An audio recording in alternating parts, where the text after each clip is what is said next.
Welcome to the Conscious Relationship Uncoupling and Parenting Summit. It's me, Lucia Gabriela, your host and producer. And today we have the honor to introduce you an incredible woman. Her name is Imani Mamalution. But before we learn from Imani, we would like to read you who she is. Imani Mamalution is a passionate and visionary mamapreneur, single mama twice, of 5 daughters between the age of 14 and 26, raised with instinct and step, who are her greatest teachers and who serve as the motivation behind her success. A lifelong entrepreneur, Imani ran an all-organic cafe called Alchemy, which she educated the community and homeschooled her children for over a decade. A spiritual midwife, she offers personalized training, inspiring others to make educated, empowered decisions. Imani walks her talk. She's committed to awakening humanity to what is possible in this new dream and works with individuals to activate their soul purpose. She's a lifelong networker who has a natural ability to bring out and promote the talent and expertise of others. Her latest business, Funnel Alchemy, provides personalized funnel packages for conscious entrepreneurs looking to get their revolutionary message out to the world. Imani's business strategies are in alignment with the way that she has raised her tribe. Her desire for a community to raise her children inspired her to build businesses aligned with her values, while raising them based on concept of financial permaculture and regenerative, self-reliance, emerging model of both business and lifestyle, based on transparency, authenticity, collaboration, and cooperation. She believes that together we all have the resources and wisdom we need to thrive, and is committed to serving as a role model and inspiration for others. It is my honor to welcome Imani into our summit. Thank you for joining us today. Thank you for having me here, Lucia. It's an honor and privilege to be here with you. Thank you. And before we dive deeper into the delicious topic of conscious parenting, we would like to learn what brought you into this realm and embody and walk conscious parenting. Well, I would have to say my children. I think there was an awakening that happened with the pregnancy of my firstborn daughter, and that continued on through this day. So it's been over 2 decades of having them serve as truly my greatest teachers, inspiration and motivation for everything that I do in my life. So it's really important for me that everything is integrated, and the way that the choices that I've made in my parenting and decisions in raising my children from, having them born at home, homeschooling them, and raising them in a holistic health-related environment, especially around our cafe that's centered on food as part of our curriculum, has shaped every aspect of my life. And I think, we can all, as mothers and as fathers, just identify with that kind of pivotal rites of passage, especially as women when we give birth, that there was an awakening on a cellular memory of a remembering of who I really am and my purpose and how I'm here to serve on the planet. Beautiful. Thank you for sharing. Today's topic is about the emergent parenting paradigm of the new era. And we are so honored to learn from you today, Imani. So let's do this. Here we go. So, one of the inspirations on this journey of motherhood was really kind of claiming my own identity. And so actually Mamalution, this revolution of mamas, this revolutionary journey that I've been on as I've transformed myself through the raising of my 5 daughters, has been part of this parenting paradigm that I think that we're all feeling the shift happening on the planet. So this is a new era that's emerging. I think that as we continue to evolve in humanity, that there's a level of consciousness that we are co-creating.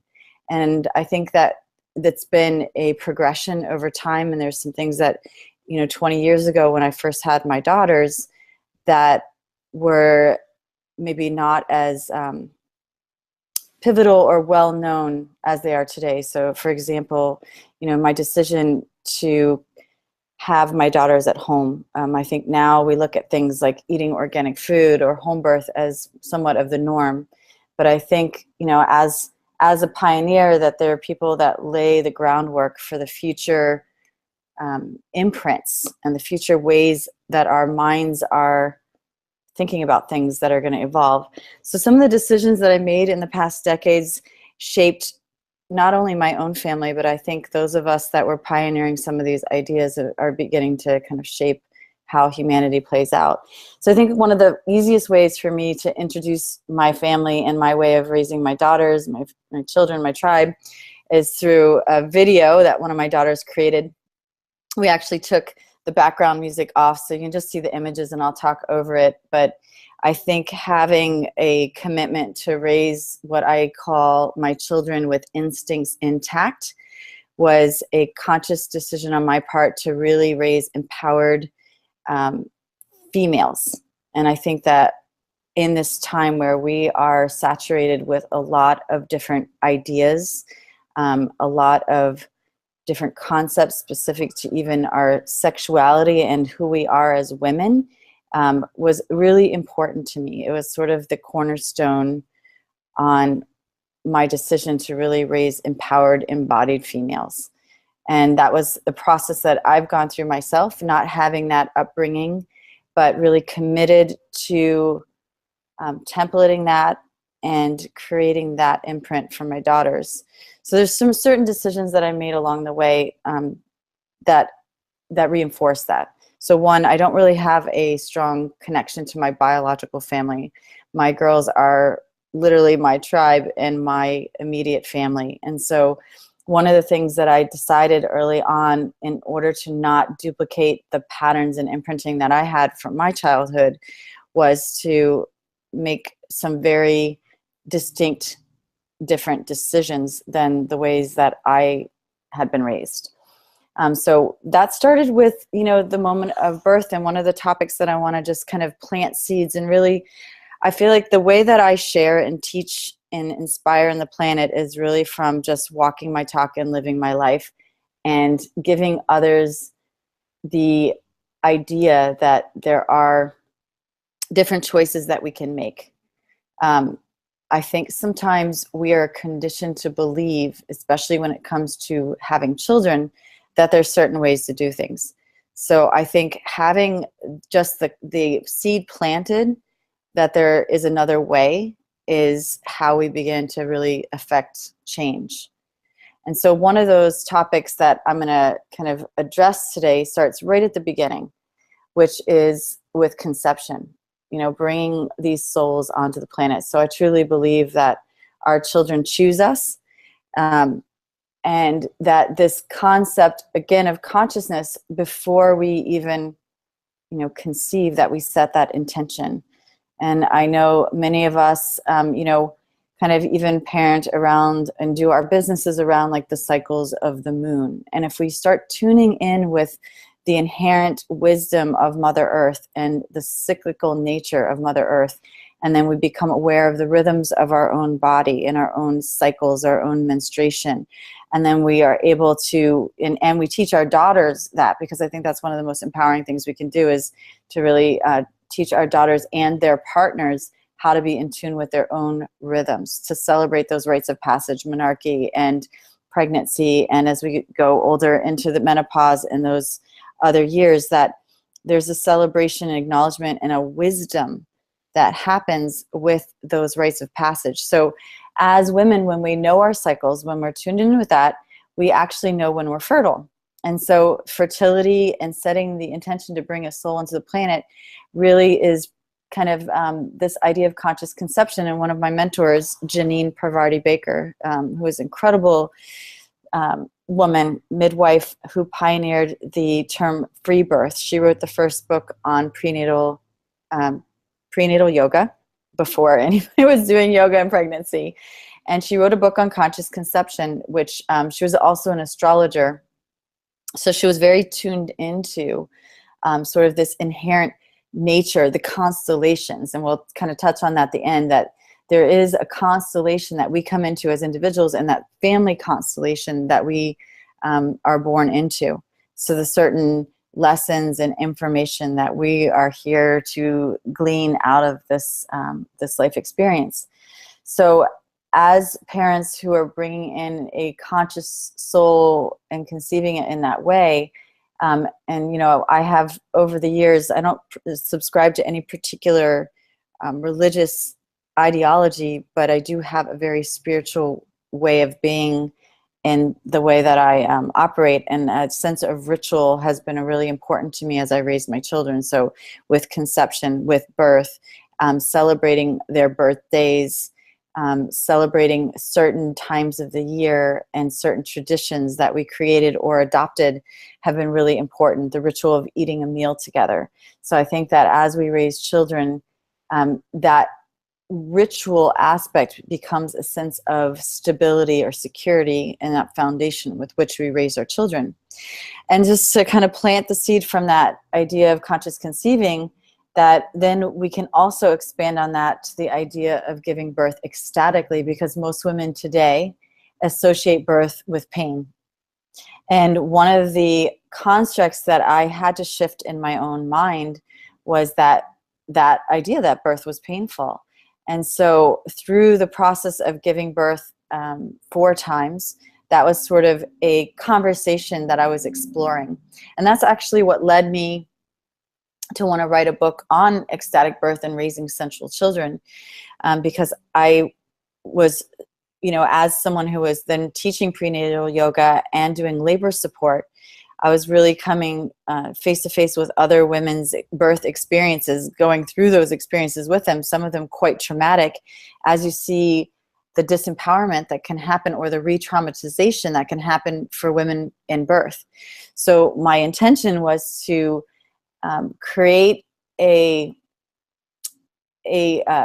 really plant that seed so that women knew that not only is birth not painful, but that it could actually be ecstatic, that we can really change those sensations, those waves that come through our body, and interpret them in a completely different way. So I know that we have different, you know, birth, labor support kinds of things in birth classes that people do, but I think not all of them even touch on that idea that birth can be orgasmic, that you can literally have an orgasm in birth. And you probably have seen some of those videos of women, and particularly this happens in a home and birth environment because that's where women feel safe. Often, it's not to say that they couldn't happen in a hospital, but what happens when we move women in birth, it's just like moving another animal in birth, that usually their body shuts down. So it's really important for that woman to have that nesting and feel comfortable and feel safe, not just in their environment, but with the people that are there, because it's really that process of opening up. And there's other things that we know now in birth also that midwives have always known, but to get the baby moving. For example, the progesterone that they use, the Pitocin, not progesterone, but the Pitocin that they use in a hospital birth is the same thing that we find in semen in men. So we know that if women make love in labor, that's going to move their labor along. We know that if men are actually breathing on a woman's neck and there's that kind of exchange of pheromones, that energy, that will relax the woman so that she can open up more freely to birth. So it's no coincidence that what got the baby in there is the same thing that got the baby out. And I just got really passionate about sharing that information, because I don't think that enough women, particularly younger women who are moving into those childbearing years, know that that's even possible on the planet.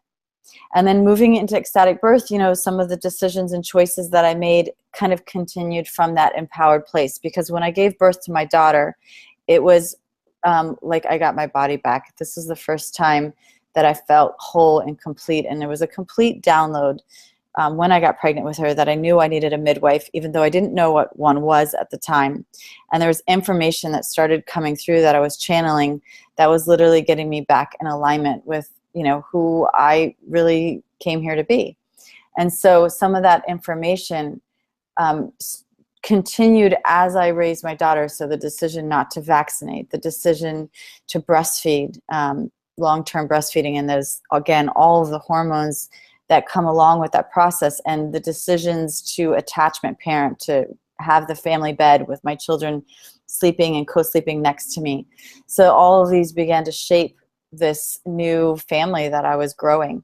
And I often make the metaphor here, and you can see the food in the background, that the way that we raise our children is similar to planting a garden. So we plant these seeds, we get the ideas, we germinate them. And it's really important, the quality of the soil. We know now that most of the food on the planet is lacking in nutrients and minerals because the soil is depleted. So that soil that we plant the seeds in needs to have the vitamins, the minerals, the nutrients that that really are going to grow that food or grow that child. And so I think that that structure that we set for our children, the values that we determine are important for us as we raise our children, are something that they always come back to. So that's where I kind of move into this concept of raising children with their instincts intact.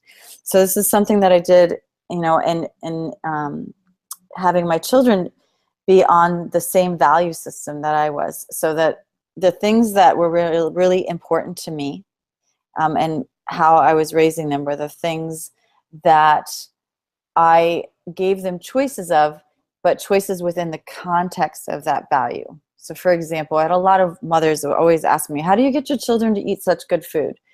And one of the ways I would do that is say, okay, we're eating green food, so do you want kale or broccoli? So this is the choice, this is the parameter, this is the foundation. Now within that infrastructure, what do you want to choose? So take it out to a little bit broader, as they got older, we eat real food. So I didn't have a definition of it having to be, vegan or vegetarian or paleo or whatever, but within that infrastructure was that we eat real food, which meant quality food, food with no preservatives, no colorings, no additives, and no GMOs. Okay, so within that, the question was, is it real food? If it wasn't real food, then that wasn't within the parameter of what we would eat or bring into our household. And one of the things, I really feel strongly about with not just our children, but even the way I do business in the world, is that we have to walk our talk. You can't tell your children one thing and do another. So if your value system is in alignment with the way that you parent, you're going to get the results that you want. And again, that structure, I talked about this before. I've shared that there was a study where kids were in a playground and they had no fence around them, and the kids were huddled towards the center all together. And when they put a fence around the playground, what they noticed is the children went out to the outer perimeter. So this idea of having structure, and from within this place of structure is where we find the freedom. So I think a lot of times as parents and mothers, we often feel like hesitant to give our children those clear boundaries, these clear structure. And so that can result in having a lot of chaos. When we actually give our children that safety net, it allows them to actually have a sense of more confidence and more freedom. And then they have an ability to come back and know the difference between right and wrong. Or as they get older, what I've noticed in my daughters is that they've tended to make the healthier choice, or what I would consider to be a choice that was more in alignment with the values that I set in place. So I think it's really important as we have children in the younger years to be really clear of our parenting strategy. And with me, that strategy again was instincts intact, that I trust that my children have the ability to know what's best for them. And so I give them opportunities to explore that dynamic, right? To see how they're going to stretch. So I'm not controlling their environment. I'm giving them that freedom. And it's the same with our homeschooling, that we actually unschooled.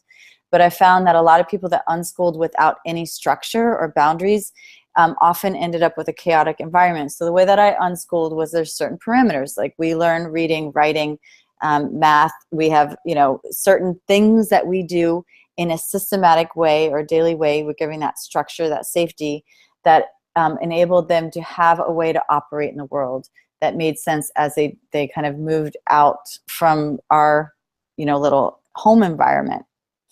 And again, that can go more to the conversations that I know are part of the topics of this parenting summit around sexuality and how do we raise empowered, sensual, for me, in this case, daughters that are not succumb to all of the constant advertising that's being bombarded, and images and messages that are not in alignment with the values that I hold. So I wanted them to be able to have a sort of an embodied sensuality and feel comfortable in their bodies without it being sexually perverted. Because I do think that we're in sexually perverted times, and there's a delicate balance there. I think that watching my children, and one of the things I realized too, as I was thinking about writing this book when my kids were younger, is that I didn't have the experience of having older daughters, and now I think I'm at a point where I could actually write that book with that full spectrum of experience of all of the things that we've been through, and definitely share that it's been challenging. It's been challenging even without having any exposure to television. Now that we have computers and cell phones, that it's been really hard to contain what my children are exposed to. And so the messages still seep in. I had one daughter who was a ballerina. I mean, the messages seeped in regarding body image and, dealing with potential eating disorders because of what other people, other adults and teachers were putting on them as far as their mindset, what it means to be a dancer. So those kinds of concepts kind of seeped into our family, and definitely had an impact on everyone, because we're like a unit together, and so what affects one affects the other. So that was the challenge, having daughters, that whatever one was going through was going to ripple through and impact all of the others. So I'm not going to say that there hasn't been challenges, but what I can say is that I feel in many instances I took what would be considered the longer road. I took the time in the moment to ensure that the messages and the values of what I wanted to be imprinted were there, rather than taking what I would say the quick route, like sitting my children in front of the television. We did things that took more time in the moment, but in the long run, I believe that they paid off. And, that's just in general with how we are, right, as choosing to be conscious beings on this planet. It's not the easy path. Being conscious does require more time and energy, and as my children say, more. It can be just even overall more challenging to be woke, as my children call it, because it requires more effort. And so I think one of the things that's been the kind of the affirmation as I've raised my children is that I did take these past 2 decades and focus primarily on raising my children, even though I was building businesses and doing things around them, that they were my priority.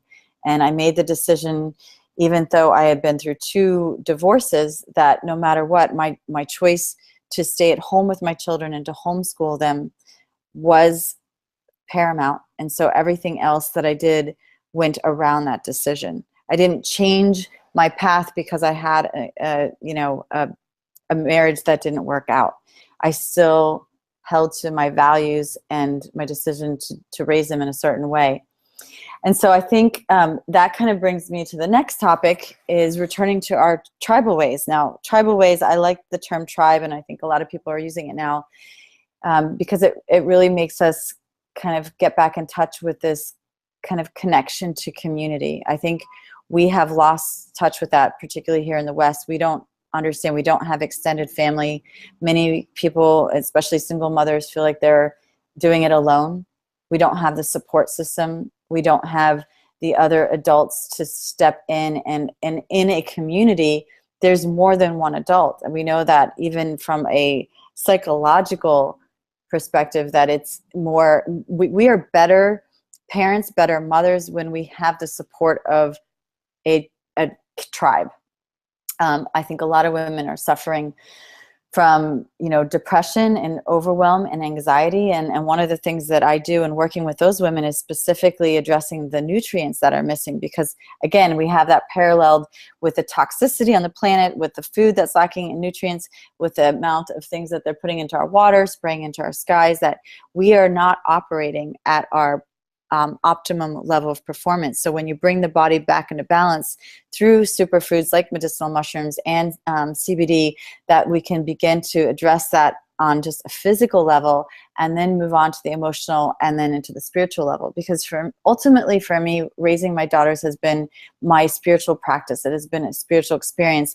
It's an expression of how I've made love with the world, right? I think that I see, not having a partner in my dynamic, that I've sort of do function a little bit more like, I guess, a matriarch, but I have partners that have definitely come in, 2 father figures that have been involved in my family, but have also maintained that relationship with my daughters as a primary relationship, that I have a relationship with them. I also have a relationship with their fathers, and I have relationships with other people within our community that we've brought in to be mentors, to be other aunties, to be other just even siblings. We have a family, just so you guys kind of get a big picture, that I had my 3 daughters, and then I had another daughter with another person, and he had 2 children, and then my first husband went and had 2 children with another person who was a friend of mine, and then my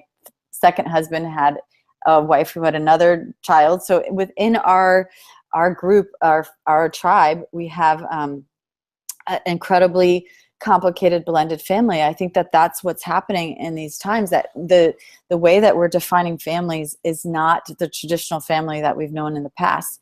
And there's what that allows us to do is actually develop an increased communication skill, increased acceptance, increased tolerance, and a way of loving beyond a limited scope of this one partnered, paired for life mentality.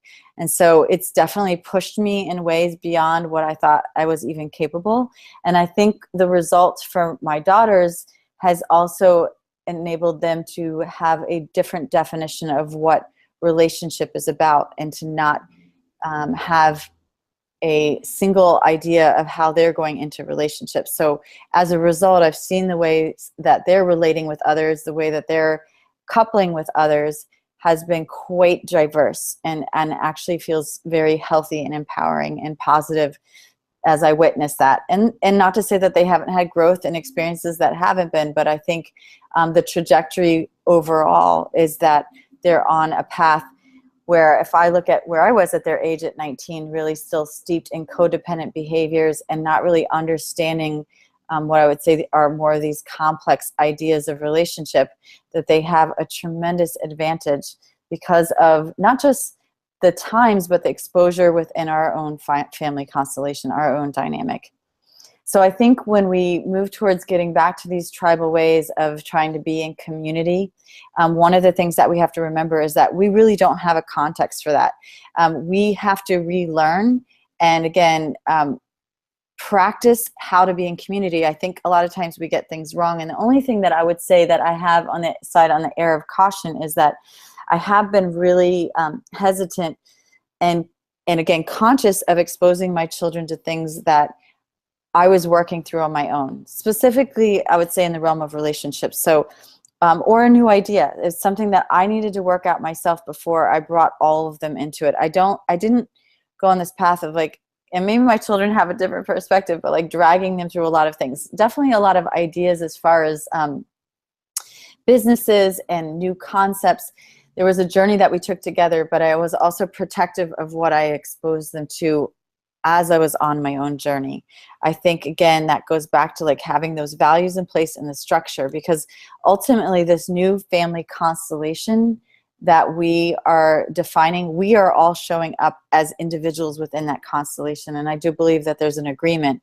But as a mother, I stay open to whatever that information is. I don't take the stance that I have all the answers and know the way. I think my children are my greatest teachers.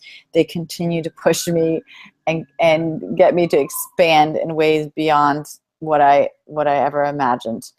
So with that, I'm going to just move on. I mean, this is, some more pictures of my beautiful tribe. I referenced before growing our children like a garden, and that idea of Mother Nature and finding that sense of order in the chaos. And then from that place is where we give our children that solid foundation from which they can, bloom. And, creation is a powerful force. It's what is within us innately as women. We create, we give life to something. And so when we create that from that place, just knowing that we're creating it from this place of the void, there's fertility in that void, but the intention and what we are putting out to manifest is really what comes to fruition. And I think if the one thing, that I want to share from this whole conversation today is just knowing what you're creating, having that intention from that creation place. So here's some ways to contact me if you're interested. I love working with people around superfoods and high vibe lifestyle, which I call the high vibe tribe. So what I've done with my family, I extend out to the world through the businesses that I am involved in, and building that network with others, and love collaborating and co-creating as we really do move into this new paradigm, not just of parenting, but this new world that we're all creating together. So with that, I'll pass it back to you, Lucia. Thank you, Imani, for such a beautiful and heartfelt presentation. Well, raising 5 daughters, and very beautifully, that's so gorgeous to begin with, and you can see the present, like that. You can see that they really embodying who they are as women, right? Or feminine, or their uniqueness, pretty much. So when we talk about raising girls, we also talk about their sexuality, raising them in the fullest expression of what their sexuality really means to them and what it is for them. How were you able to co-create that with them? So I think one of it, in again defining these values, is just having my own values around sexuality and how I felt about myself and my body. So I referenced sort of getting my body back with this empowered birth experience with my first daughter. And I feel like that sort of opened up the pathway for me to explore other areas. So I would say reclaiming my own sexuality as I raised my daughters. So it's coming in from an educated place, but also, not being orgasmic before I had children, and then going through this practice and being introduced to Tantra and finding that, but also having those kind of appropriate boundaries for my children as I was on my own discovery process, and not giving them too much information or exposing them to too much, but enough so that they could come into their own, understanding of what sexuality was. So, obviously, I'm very education oriented as an educator, so I believe that access to information is really important. My children know that they can come to me and speak to me about anything, and especially in the realm of sexuality. So one of the things that I've done with them is celebrated their rites of passage when they were bleeding. I kind of made a big deal about it. They don't always like the big deal, but made a big deal in recognizing them coming into their womanhood. And not just to them, but kind of in our community. So a little celebration. I think that that's a great way to acknowledge a young woman coming into her womanhood and her power. And I also talk about it and always reference them as goddesses and being powerful women. So the languaging that I use with my daughters is definitely along that trusting their own body's wisdom. And then again, really important to tune them into their own cycles. So having a household of women, we often bleed together, and having an understanding of what those cycles are, where they are in their cycle, and how they, as they kind of went and became, now that they are sexual beings and in relationships with others, their responsibility around their fertility cycles. And then also sharing with their partners. So I'm often sharing with their partners, hey, this is a good book for you to read so that you can become a better lover with, my daughter, and that kind of thing, so that the conversation is not something that's underground. It's a very open conversation in our household. And again, being in multiple, situations, going through 2 divorces, there's a lot of emotion that goes through that process, right? Not just for the 2 people involved, but for the children too. And how does that play out in the family dynamic? How do you engage your children in that process so that you're keeping it a positive experience where love is at the forefront. Even though we're choosing not to be together, we still obviously love each other. And how do we manage that relationship after we're not necessarily cohabitating? How do we maintain that to be a positive experience in their life? Does that make a little, I kind of went off, but I don't know if I answered your question directly enough, Lucia, as far as raising them to be empowered sexual beings. But Yes. no, yes, with daughters, because they do challenge you every step of the way. Yes, yes. So when we talk about separation and divorce, and you were just tapping into the aspect of the emotionally aspect happening when you were going through your divorce while raising your children, how did you actually prepare them in a practical way? Like, what kind of conversations were you having with your daughters when you knew that your relationship must come to an end, and their emotional impact wasn't as traumatic, let's say, but more of an empowering way? Yeah, so I mean, I try to be really honest and clear with my children. So I mean, again, part of it is we homeschool, so we're together all the time. There's not like the kids go away and we're having it. So we had a family environment where we were literally all on top of each other constantly. So there wasn't, I mean, even finding space in the relationship, we had to be ultra creative, right? Especially when they were younger. I would say with my first husband that I was a single mother of 3 under the age of 5. So they were 5, 3, and 10 months.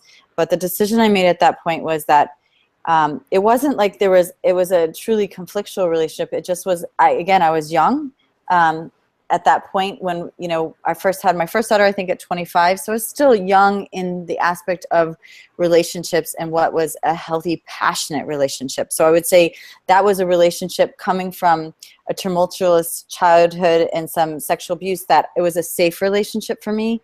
So it was perfect. He was the perfect person for me to bring children into the world with. And I knew he was going to be an awesome father, but it wasn't a relationship that was feeding my passion. And I thought, how am I serving my daughters by modeling staying in a relationship where my true soul expression was not able to be, to exist? And so it was really clear for me, because I remember a lot of my friends at the time were like, you're ridiculous being young, not, and also adamant about the ways I was raising them and homeschooling them, and not, going and getting a job and leaving them, keeping them with me.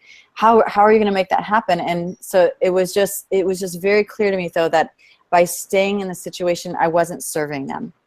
And so it was a process where we just kind of eased him out of the situation and normalized it so that it was normal. And they were at the age when they were younger where it was like, we actually kind of just changed the way we were. He was not far, so he was still in their life, and we just made it the new normal. It was, again, language skills at that age are not at the point where, you can't speak to a 2-year-old the way you can speak to a 10-year-old. So I think that's probably the way I did it when they were younger.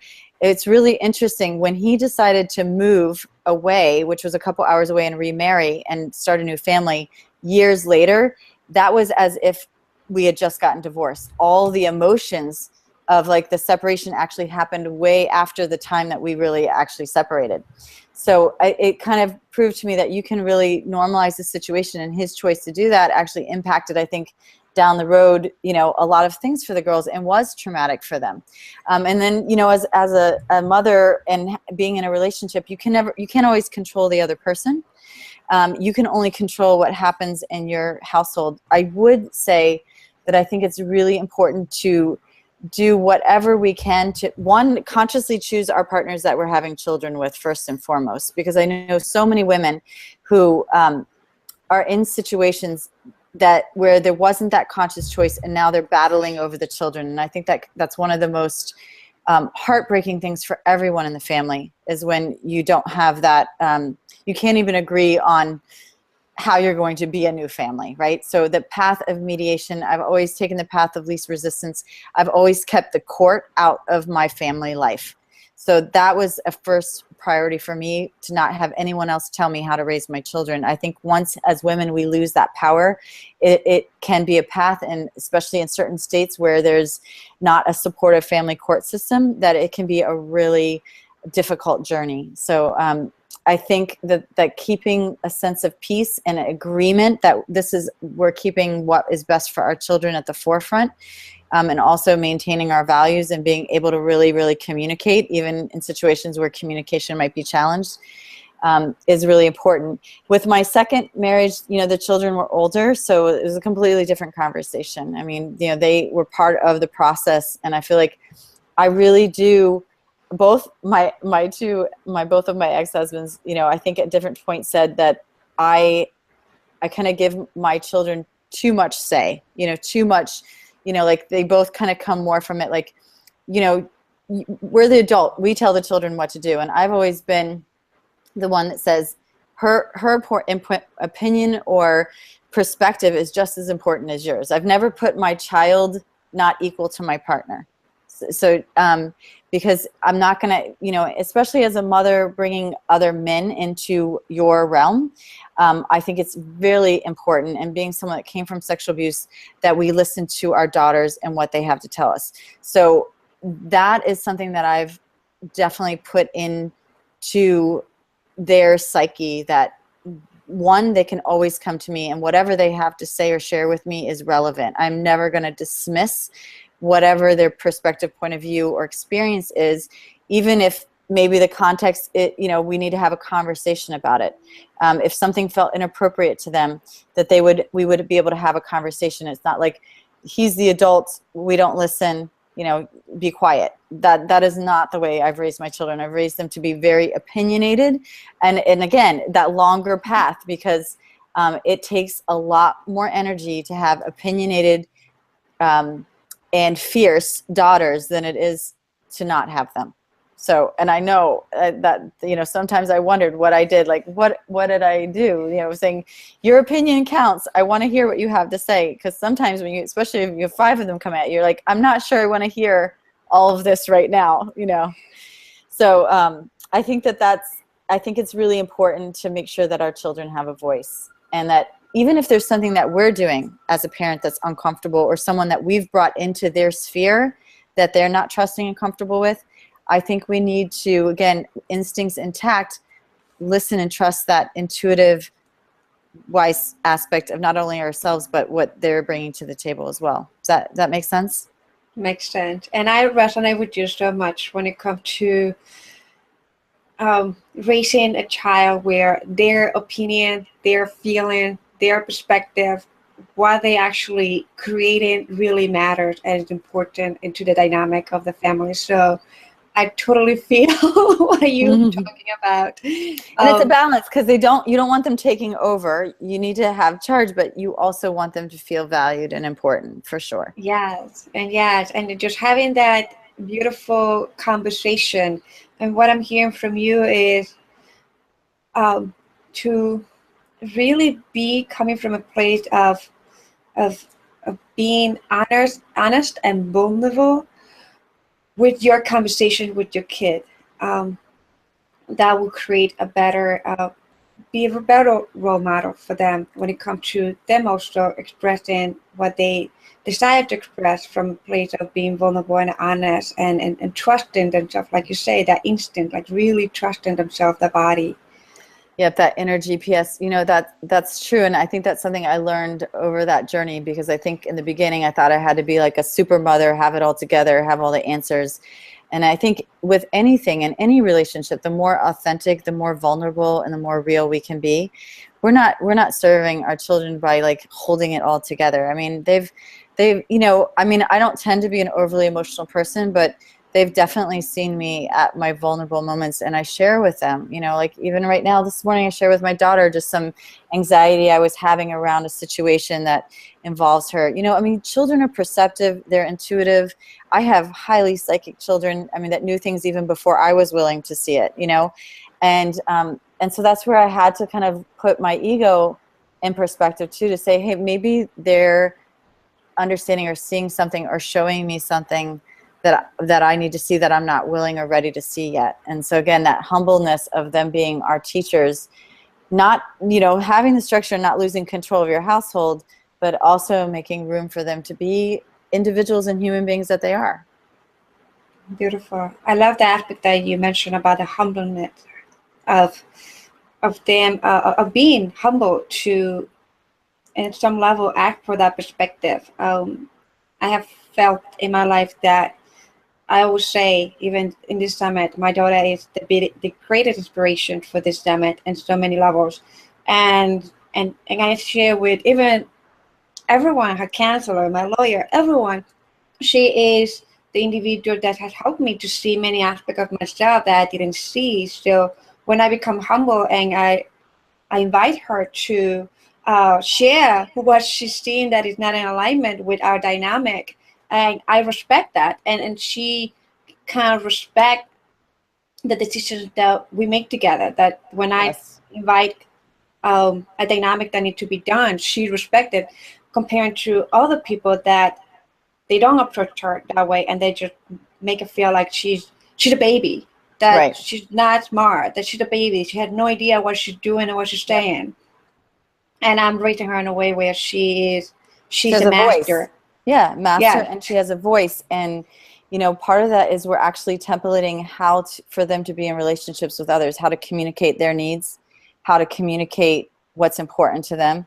And and that they're going to get in relationships where there's going to be challenges. Things are going to come at them, like to be able to reach out for help, to reach out for support, to know that you don't have to have it all together.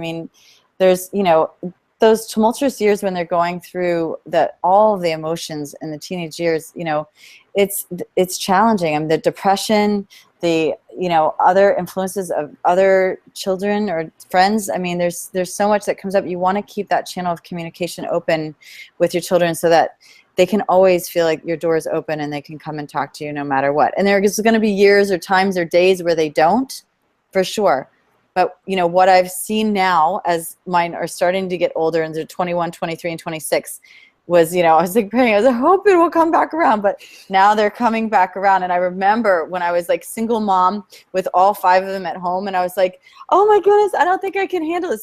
There was like between the ages of 10 and 19. I was just like, I was going crazy. And I would go up to these older women and say, that had older children, I was like, just tell me this ends, there's light at the end of the tunnel. It was like this one year where I just was like, just tell me. And I'm seeing the light at the end of the tunnel. And so just to let others know, because there are those really difficult, challenging years. My youngest, I remind her, now she's 14, and when her sisters were going through that cycle, she would say, Mommy, I will never talk to you like that or never do that. And now I say, remind her, Concordia, remember? She's like, Mom, I'm a teenager now.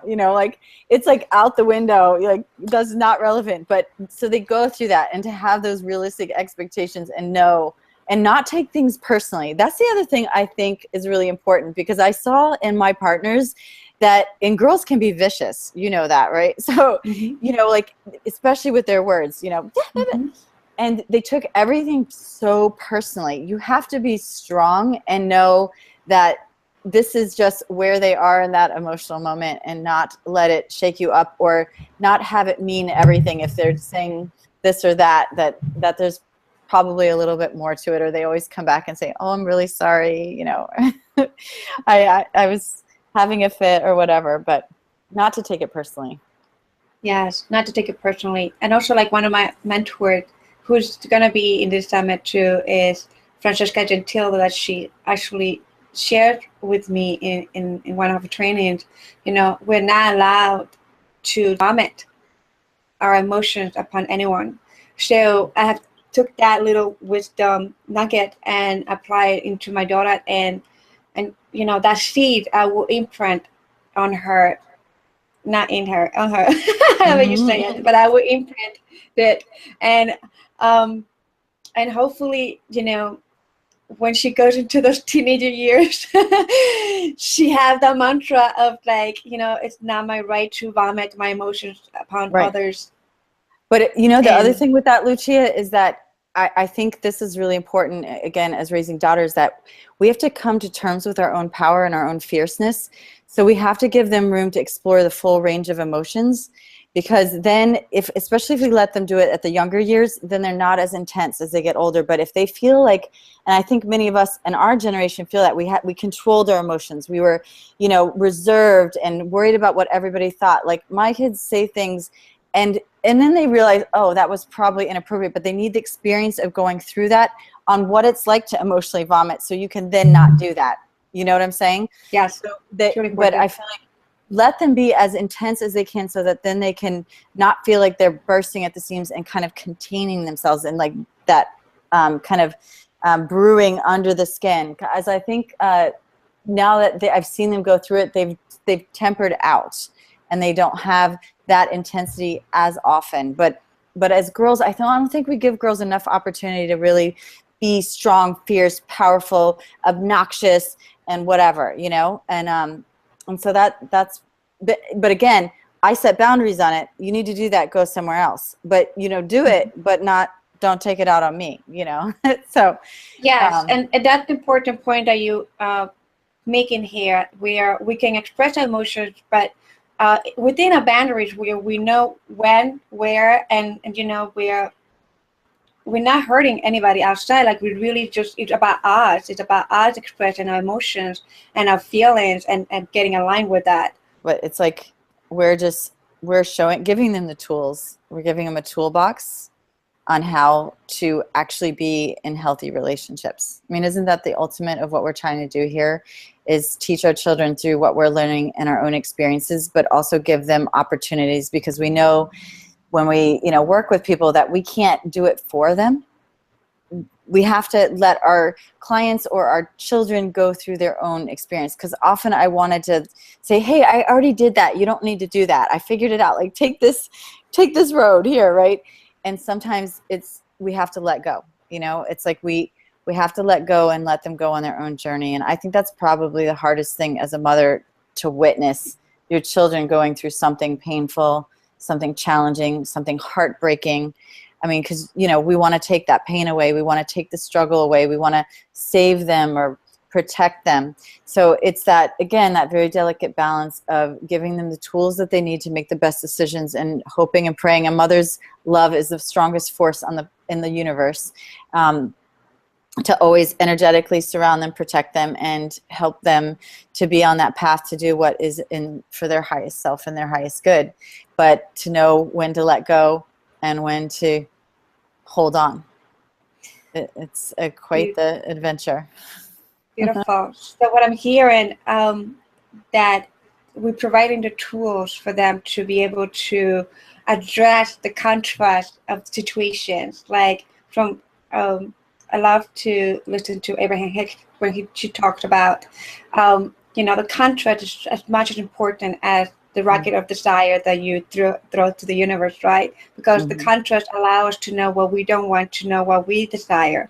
So from what I'm hearing from your perspective, it's kind of like around that too, that it is important for us to give them the tools necessary for them, that when the contrasts show up, they know how to deal with it, but still they have experienced it wherever they needed to experience it, and from that experience, master it and expand at a deeper level.